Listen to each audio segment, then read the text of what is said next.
Welcome back to another episode of Hawks Latest, your number one source for news, updates, rumors, opinions, and you guessed it, the latest and the greatest regarding the Atlanta Hawks. I'm your host, Zach Langley, aka Langley ATL. Today we've got a full slate of updates to cover for you. This is the 108th episode of Hawks Latest presented by FanArch, so hopefully you guys have been enjoying the ride. We're creeping up on 110. It's crazy the growth that we've been seeing. I can't wait to continue covering this team as we head into the regular season, which is not too far away. The Atlanta Hawks obviously continue to dominate headlines. It's been awesome to see. It's been a very entertaining offseason, and preseason has started, and those headlines aren't really just for what they've been doing on the court, but also how the rest of the league is starting to view them. There's some pros and some cons there.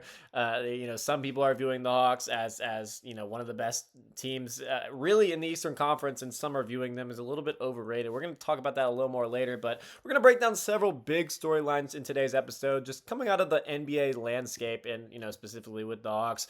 Dyson Daniels, he has been recognized by league executives as the top perimeter defender in basketball. We're going to talk about why they think that. Also, the Hawks have been earning some high praise from NBA general managers because the annual GM survey came out, and the Hawks got a lot of respect there. A lot of GMs think that we had the best offseason in the league, which I think is definitely earned. Why ESPN's latest projections are still disrespecting Atlanta. They put out a specific ranking, and it's been a lot of positive talk about the offseason. This isn't necessarily negative talk about the offseason moves that the Hawks made. But ESPN really severely underrated them in their recent NBA standings predictions. So we're going to talk about all that. And finally, a possible roster move. We're heading into really the regular season, and training camp is well underway. So, it's going to be a lot less talk about roster moves, but there is a specific roster move that I think the Atlanta Hawks could seriously benefit from, and I think they should explore. It could kind of fit the team perfectly and, add that finishing touch to the roster before the regular season begins. So without further ado, let's go ahead and jump right into it, waste no more time, and talk about the guy who's quickly becoming one of the most feared defenders in the NBA, Dyson James Daniels. So Atlanta brought him in 2 off seasons ago. Well, I mean, actually, technically last off season. Sorry, combining this past off season. But most NBA fans didn't know a whole lot about him. This was a guy who he was highly regarded in his draft class. For the right reasons. He played in the NBA G League. This was a guy who displayed some brilliance on both ends. Wasn't really seen as much of like a two guard. He was really he was in the draft as a point guard. And that's why New Orleans drafted him, and he never really found a real role there. But fast forward to today, now that Dyson Daniels has a season under his belt as an Atlanta Hawk, he was amazing last year, and he's developed really into a household name, and now he's officially been recognized as the league's best perimeter defender. The best, like number one. In the NBA's annual general manager survey, the dudes who really know what's going on the most, Daniels was voted as the top perimeter defender in the league, finishing just ahead of Amen Thompson, Alex Caruso, and Lou Dort, all of whom are regarded as some of the league's top defensive players. And honestly, this isn't something that should surprise anyone who watched him last season. His dominance was not overstated.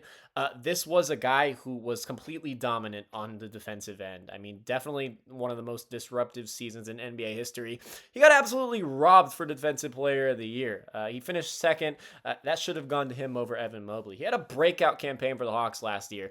So like I said, struggling his first few years to really find a real role in the NBA. New Orleans really, he said the organization was cursed, and I think he has a legit point there.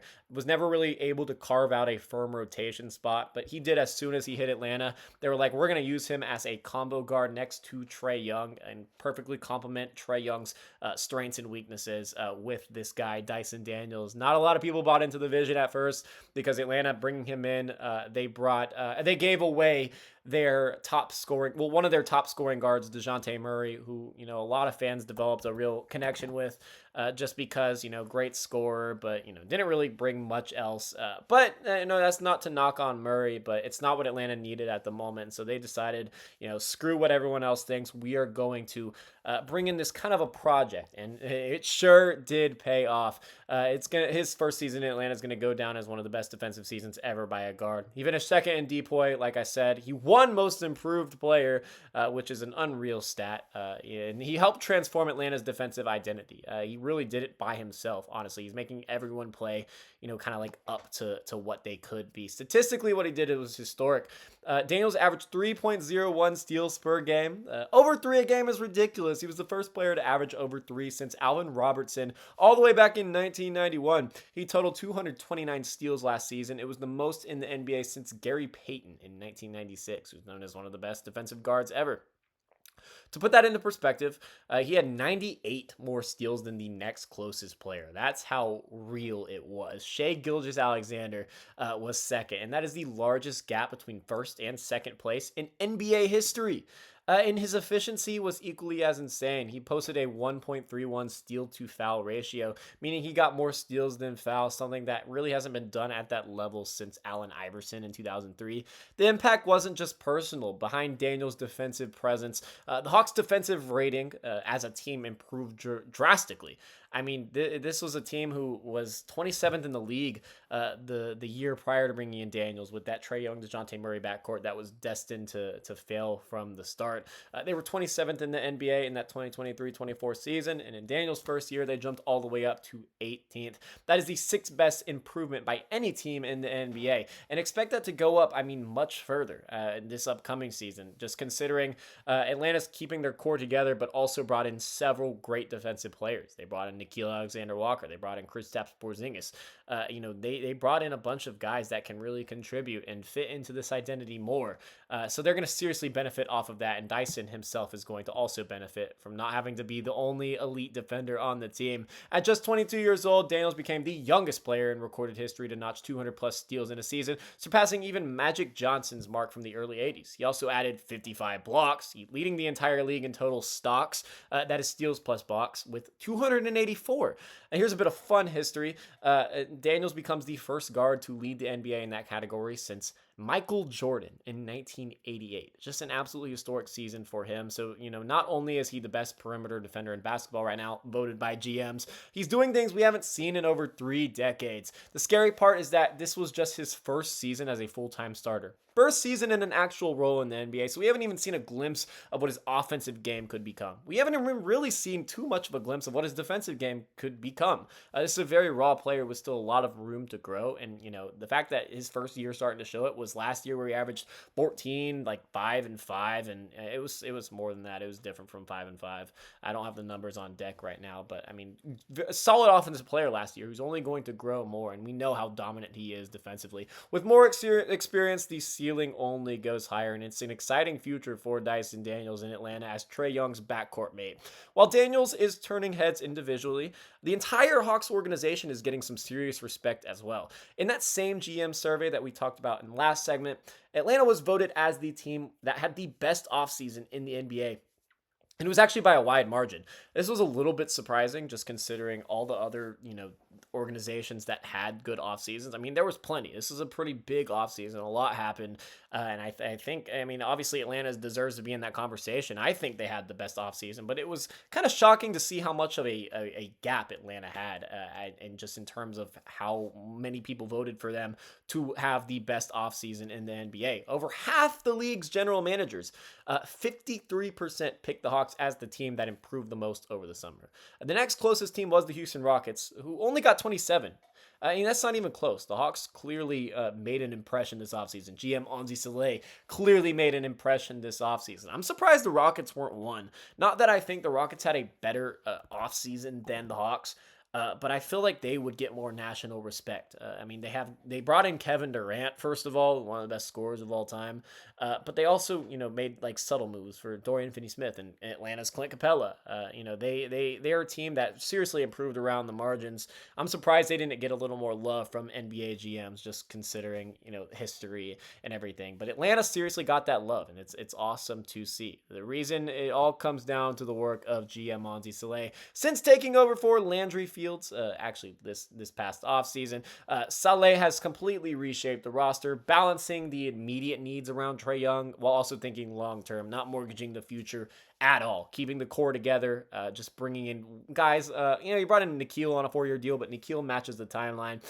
Porzingis on that 1-year deal, Luke Kennard on that 1-year deal. All of them are going to add real depth and versatility to the rotation. And, bringing some championship experience in, bringing in some elite playoff experience in with Nikhil, who didn't make it to a championship, but his playoff experience with Minnesota is extremely valuable.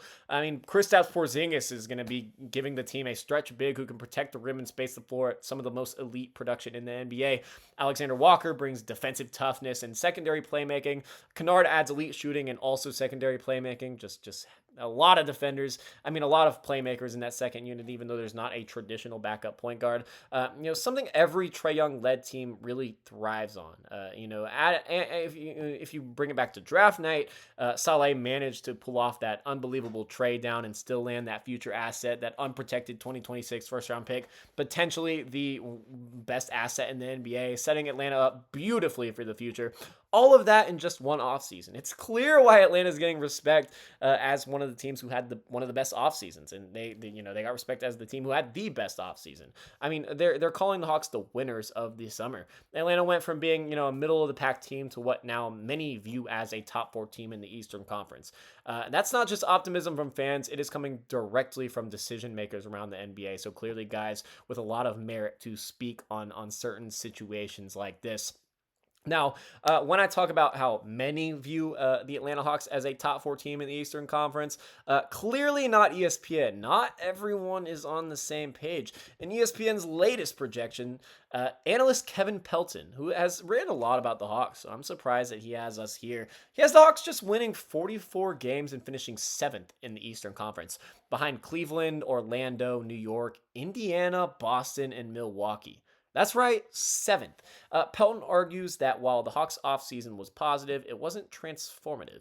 His model is based on statistical projections, adjusted plus-minus data, and historical player availability, all of which are valid metrics, but let's be real here. Sometimes context can get lost in those numbers. I think this is certainly the situation here. This is ignoring a whole lot of other factors. The idea that Atlanta would finish behind teams like Indiana, who, they made it to the NBA Finals last year. Great. That was awesome. One of the best runs ever. But they just lost Tyrese Halliburton for the season. They're not going to have their star point guard, and they lost their starting center, Miles Turner, in free agency. He just up and left to the Bucks.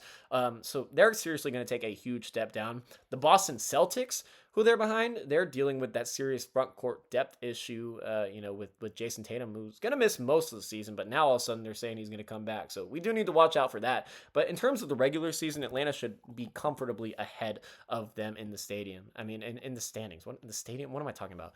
It feels disconnected from reality. It feels like this was like a copy and paste from last year, because I don't see by what metric Atlanta should be behind some of these teams. And, think about a team like Milwaukee, who they obviously still have Giannis Antetokounmpo, maybe the best player in the NBA. You can make a legitimate argument for that. But if you look at the rest of that roster, it's terrible. It continues to show its age and its inconsistency. They really have no direction as a team right now. The Hawks have no reason. There's no reason for the Hawks to be behind them as well. So if I had to predict it, I'd put the Hawks at 4th right now. You can argue 4th or 5th or maybe even 3rd. I can see all of it. But 7th just feels a little ridiculous. If you look at all these other teams that are ahead of Atlanta, and then you consider that Atlanta added elite defenders, much improved spacing, far better depth, ESPN's model just kind of seems like it has them as a borderline play-in team, which just shouldn't be true. If the Hawks are in the play-in again this upcoming season, then people got to be fired. Players have got to leave. You've got to tear it down pretty much. This is a roster who, if you stay healthy, you should be a top 4 seed in the Eastern Conference. It feels like deja vu. The same script as last season. Underrate Atlanta, overrate the same familiar names, and then act a little surprised when the Hawks outperform expectations. Now, the past few years, the Hawks have not outperformed expectations, but nobody expected them when when they went to the playoffs in 2021, everyone expected them to lose in that first round to the New York Knicks. It was an entire panel of ESPN analysts who all selected the Knicks to win in like 5, maybe even 6. But Atlanta shocked the world. They went to the conference finals that year, and that was the second best roster Trae Young has ever had. That was the closest thing we've gotten to the roster that Atlanta has now. So hopefully Young will feed off of that momentum. He'll bring us back to the playoffs and just get back into that winning mentality. I'm not saying bring a championship to Atlanta next year, but it is a possibility. It's always a possibility, and especially this year in a wide open Eastern Conference. The projections are fun. But that's what they are at the end of the day. It's just that. They're projections. What actually happens on the court, especially with players like Dyson Daniels, who we just talked about, taking offensive leaps, I mean, it could easily flip the narrative by midseason. Even like a guy like Zach Langley, who could have more on-ball responsibility. We see what he does in those minutes. If this roster stays healthy, like I said, and that's always the key variable. I mean, they have guys like Jalen Johnson, Kristaps Porzingis, very injury-prone guys. If they stay healthy, this Hawks team is top 4. They might even be the 1 seed in the East. I don't even think I'm exaggerating here. They have some serious potential to make some noise in the NBA. So let's close today's show with an interesting development. Let's kind of, switch over to free agency. Not something we've talked about in a little bit. It's the off season's cooled down. I mean, we're really not in the off season anymore, if we're going to be completely honest. The preseason has started. Training camp is well underway. We're already way past media day. Up next is the regular season. Now we have a few more preseason games to cover. I mean, we've got 3 of them left. But after that, it's the regular season. And so if you're going to make a free agency move, you got to do it pretty fast. But Atlanta has open roster spots. And there's an interesting development that might give Hawks one final roster boost before the regular season. And I think it's something they should really consider.